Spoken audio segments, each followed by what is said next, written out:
Penelusuran mencari jejak Al-Quran membawa saya ke kota Beka. Konon di tempat inilah Nabi Nuh alaihissalam dimakamkan.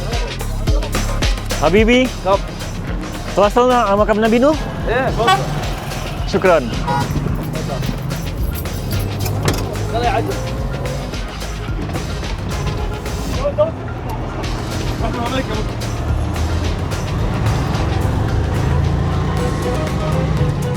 Wah, kalau kayak gini sih, saya nggak takut nyasar ya. Orang-orang Lebanon memang terkenal baik hati. Supir tuk-tuk bernama Abed ini bahkan mengajak saya berkeliling area perkampungan dulu sebelum menuju makam. Karena letak makam Nabi Nuh alaihissalam memang berada di dekat permukiman warga.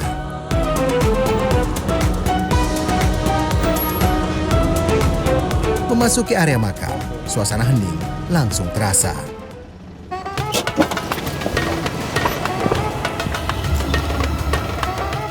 Saudaraku, sebelum kita masuk ke makamnya Nabi Nuh, ternyata di halaman kanan kiri di bagian depan makamnya Nabi Nuh terdapat makam-makam juga.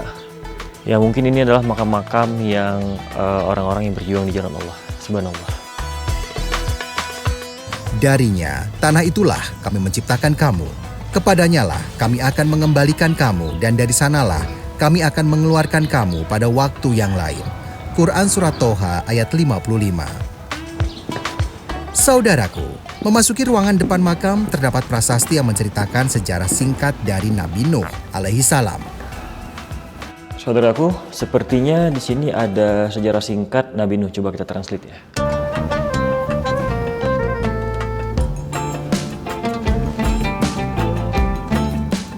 Nah, saudaraku, kalau yang saya baca dari sini, ternyata Nabi Nuh ada nama lain sebutannya.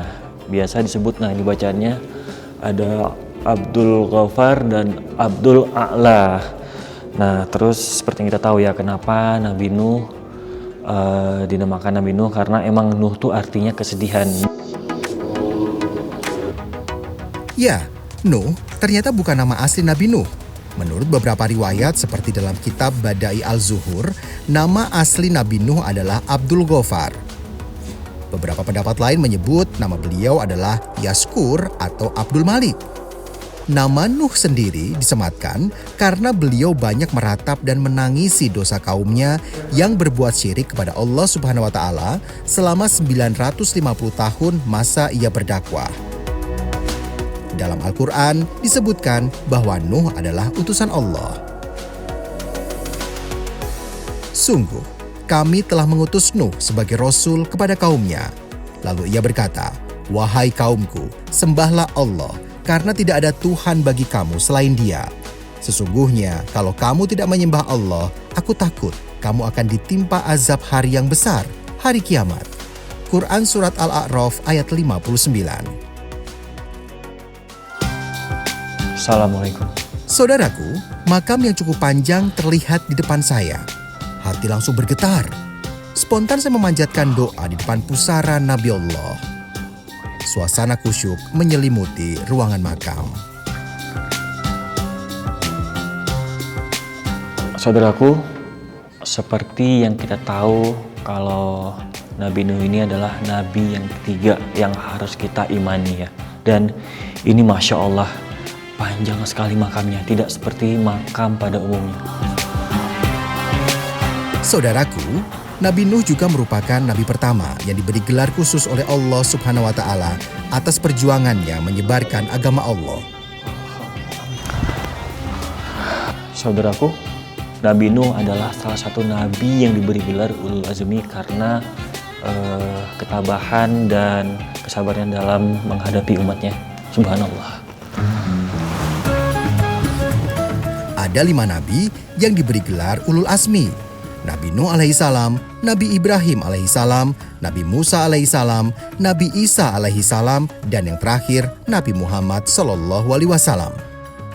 Gelar ini disebutkan dalam Al-Quran Surat Al-Ahqaf ayat 35, di mana Allah memerintahkan Nabi Muhammad sallallahu alaihi wasallam untuk bersabar seperti para Rasul Ulul Azmi terdahulu.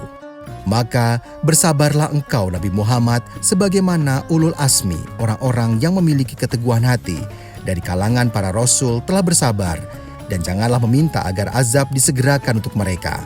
Pada hari ketika melihat azab yang dijanjikan, seolah-olah mereka hanya tinggal di dunia sesaat saja pada siang hari.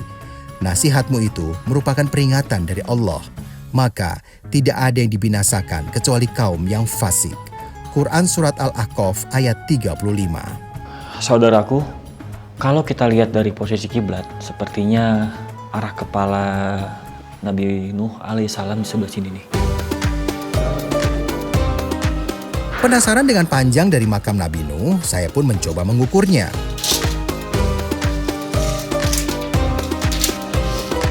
Subhanallah, meteran yang saya bawa tidak cukup panjang untuk sekali mengukur makam.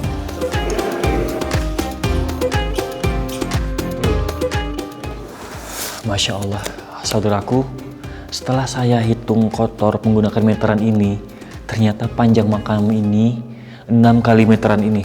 Berarti sekitar kurang lebih 30 meteran. Subhanallah. Saudaraku, sifat durhaka istri Nabi Nuh bahkan diabadikan dalam Al-Quran Surat At-Tahrim ayat 10. Allah membuat perumpamaan bagi orang-orang yang kufur, yaitu istri Nuh dan istri Lut. Keduanya berada di bawah tanggung jawab 2 orang hamba yang soleh di antara hamba-hamba kami. Lalu keduanya berkhianat kepada suami-suaminya. Mereka, kedua suami itu, tidak dapat membantunya sedikit pun atas siksaan Allah. Dan dikatakan kepada kedua istri itu, masuklah kamu berdua ke neraka bersama orang-orang yang masuk neraka. Quran Surat At-Tahrim ayat 10. Masya Allah, saudaraku. Satu lagi, jejak Al-Quran di buminya Allah, Karak, Lebanon. Wassalamualaikum warahmatullahi wabarakatuh.